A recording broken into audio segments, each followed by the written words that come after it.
This segment is brought to you by Barker Honda. It's better at Barker.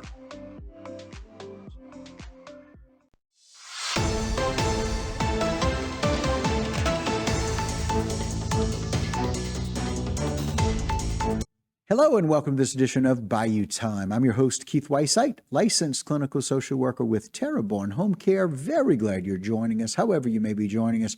We appreciate it very much. And listen, we get updates all the time. You guys know that Louisiana State Police is always around and in our area, keeping people safe, but they work in lots of different areas, and I'm so very glad to have with us Trooper Henry Perez. Trooper, thanks for joining us. Yeah, glad to be here. All right, we appreciate that. I know there's a couple of different arrests that have been made. Let's talk a little bit about this first release about the child case. So the first one the investigation started back in January of this year, is in reference to child pornography. They traced back an IP address locally in Houma, Okay. and it resulted in the arrest of David Stevens Jr., Okay. 51-year-old. So they traced back his IP address, showing that he downloaded 1,000 images of child pornography. Yeah, Wow. he was arrested on July 28th Okay. for those charges. Right. And the way the child pornography works is each count is an image. So like felony, like say a felony theft, they'll charge him with just one count, but child pornography, each count is an image. So they charge him Wow. for each one. So he got charged for those 1,000 different counts of felony charges of Yes, child sir. pornography. Yes, sir. And that's a felony charge. Yes, it is a felony charge. Okay. And that's really important for people to know, because I think a lot of times they're like, oh, it's a misdemeanor, not that big of it, but a felony charge, and that follows him the rest of their life. Oh, yes, sir. Right. And so having to report and those kinds of things. And so, again, we're always very glad that we have the technology to be able to go and do that. And we're very glad that your SVU unit can be able to kind of do that and handle those kinds of things. Yeah. And then the second one that we had was also from this weekend. It was a joint investigation with Louisiana State Police, SVU, Jefferson Parish Sheriff's Office, and also the FBI. Okay. They were doing a chat operation, and a subject, Jacob Parfait, 42, of Houma, was arrested. He planned to leave his residence in Houma and meet a 15-year-old female in Grand Isle to engage in sexual intercourse. So he didn't actually make it out to Grand Isle, but he planned to participate in sexual activities with the female.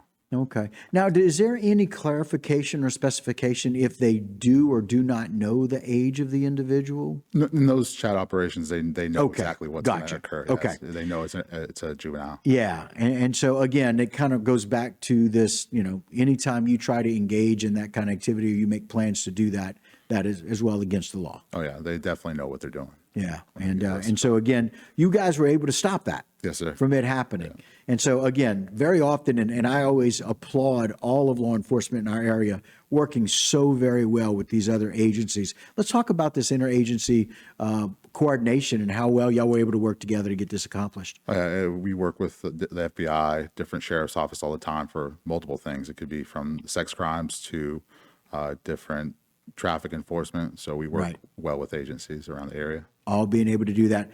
And now moving on, I know we have some other things that are important. August 1st, people have been talking about it. It came up today in a staff meeting for me in our office about the importance of these changes with some of the tinting and with phone laws. Yep. So effective August 1st, Louisiana is going to be a hands-free zone on the roadways. So what it means is that you can't hold your phone at all while driving. It's going to start August 1st, but there's going to be a probationary period until January of next year. Okay. So what's going to happen is if we stop you for it, you're going to be issued a verbal warning. We do written warnings. Right. So you will be warned for it. So there's going to be a probation period so you can learn to change your driving habits. But so if we stop you and your license is suspended or your driver's license is expired or you have no insurance, we're still got to do our job. We're going to do enforcement. Yes. Right. But there is a probationary period for that cell phone charge. The two zones that aren't going to be changed is school zones and construction. You can't be on your phone at all in those zones. So the previous law it was basically to say you can't be texting or engaging in social media. Mm-hmm. Now you can't be on your phone. You can't even have your phone in your hand. Yep. And listen, all vehicles now have hands-free. Yep. There's no reason why someone needs to be holding their phone in front of them like this as they drive. Yeah. None at all. The Bluetooth. Yes. the Apple CarPlay. You Yeah, got all there's that. all of these options. And so we want people to kind of engage with that. Let's talk about tinting for a second. Okay, so the old law was the front windows could be 40%, the rear ones could be 25%, and then the back window could be back window, 12. right. Yeah. So now the new law is going to be 25, 25, and 12 in the back. Oh, wow. And the law is still going to be the same as far as the front windshield. It's Mm-hmm. only 5 inches down. That's where a lot of people get themselves in trouble, is because they go below that and they'll completely tint their windshield. That's what gets a lot of people pulled over, is they completely tint it out. I've had multiple crashes where they got 0% on their windshield, and no wonder you didn't see the vehicle stop in front of you, because you can't see. Yeah, you can't that see tint anything. only can go 5 inches down in the front. So now we're 25, 12, and 12. Yep, 25, 12, and 12. Very good. Some great laws. And we've also got some other good things to announce, right? Yep, we have Open open house. house. Yeah, we have open house coming up August 6th. It's going to be from 10 p.m. or 10 a.m. to 4 p.m. Okay. At Troop C. Anybody that's interested in the upcoming class, it's going to be 108, which is going to start in January 4th of next year. Okay. The deadline to apply is August 18th. Okay. So August anybody that's interested in 108, also anybody that's interested in state police at all, if they're in college and they plan on coming to us, come. We want as many people as possible. Want to hear about it, right? Yes, sir. And they can reach out to lpso.net. They can reach out to Yeah. lsp.net, right? Well, we appreciate it very, very much. Thanks for the updates. And we're glad that you came on and gave us those. And I look forward to some people calling. We always need good troopers, I know. Yep, thank you. All right, very good. Thank you, Trooper S. All right, guys, that'll do it for this particular segment. But don't go anywhere. I got a whole lot more right here on Bayou Time. This segment was brought to you by Barker Honda. It's better at Barker.